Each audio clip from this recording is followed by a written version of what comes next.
When we talk about games like Dota 2, League of Legends, and now Deadlock, MOBAs where decision making and macro game are practically the keys to winning, people don't seem to understand just how important these concepts really are. Many players think macro only matters in competitive matches or high-ranked games like Eternals, but that's simply not the truth. A huge number of games are decided surprisingly early on, not because for the draft, not because for the meta, and not even because for the mechanics. They're decided by decision making, and they're decided by macro game.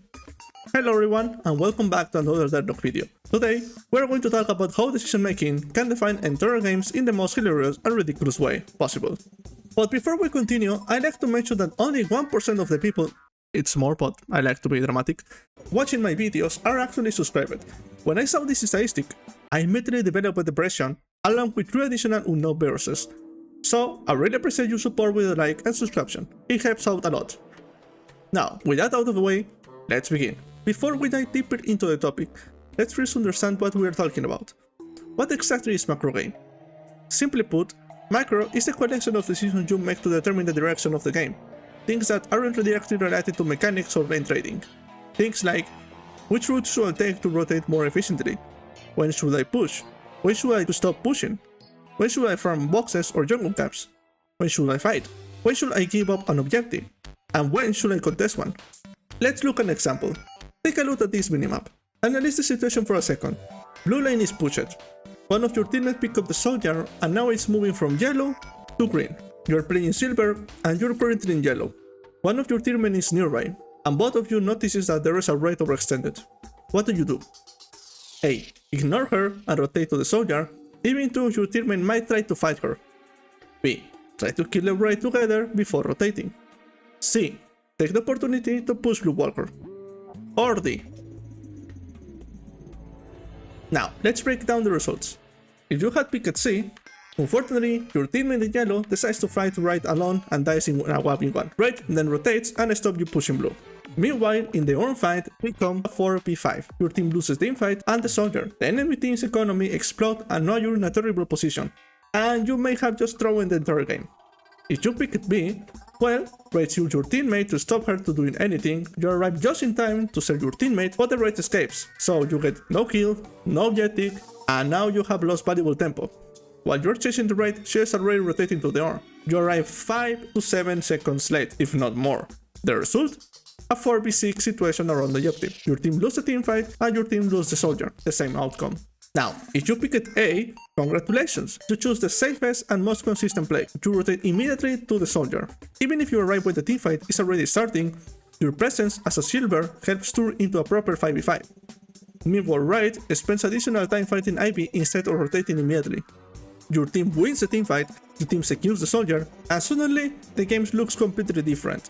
The funny thing is, this example actually happened in one of my recent games, specifically the scenario B. I was a player who left pushed the blue lane and rotated to the soldier because I knew the objective was more important than even the walker. But my silver and Ivy stayed behind in yellow lane trying to catch a raid. So they didn't rotate, we lost the fight, and we lost the soldier, because we're in a 4v6, and eventually we lost control of the game. And this is just one example of how decision making can even save or destroy a match. A lot of players become obsessed with making a specific play, trying to get kills, or just become super tryhard in an unnecessary moment, even when the correct play is something else entirely. And yeah guys, I'm gonna be honest with you, I have thrown games too. I have made decisions that I genuinely believe were correct, only to realize later they were terrible. And I am not afraid to admit that. That's part of improving. It's one of the reasons I managed to clean from Initiate all the way to Eternals. Now it's time for you. Ask yourself this. How many games have you genuinely thrown because you thought you were making the correct decision? Once you start asking yourself that question, your perspective on the game changes dramatically. So, how do we improve our macro and avoid these mistakes? Well, there are several ways. Watching high-ranking players helps because you can understand how they view the game. Guides and coaching can help as well. But I think the best method is also the most natural one. Just playing games, but not just mindlessly scoring games. Playing while you're actively thinking, constantly asking yourself questions. Questions like, what's happening right now? What's your weak condition? How can we create advantage? Who is the enemy's team's most important player? Or the K player? How should I play against their team? Why is my entire team Oracle?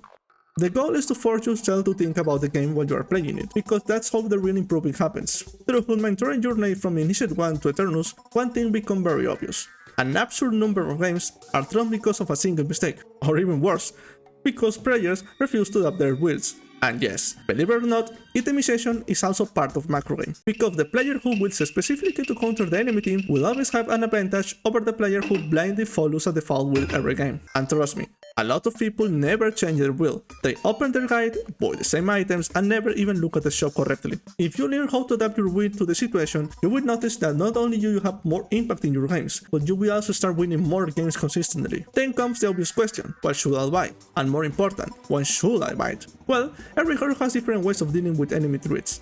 Let's keep an example super easy. If you're playing Venator, Silencer might not be the most efficient purchase against heroes like Pocket or Yamato. However, Silencer can be an excellent option for them. It's more expensive, sure, but that's how it's designed for heroes like Venator, Seven, Haze, or Wraith, who farm quickly and often have stronger economies. And that's just a quick example. I could probably make an entire video explaining how to modify your favorite builds and adapt them to specific situations. But honestly, that sounds like a topic for another day. So now, I want to hear from you. How many times have you been the player who threw the games because you didn't identify the correct play? It's painful and awful, I know, but it happens way more often than the people think. Anyway, that's all for today's video. Don't forget to like, subscribe, and I will see you in the next one. Ah, by the way, fun fact, I should have uploaded this video more earlier, but it started raining so hard that I could see the street floodings.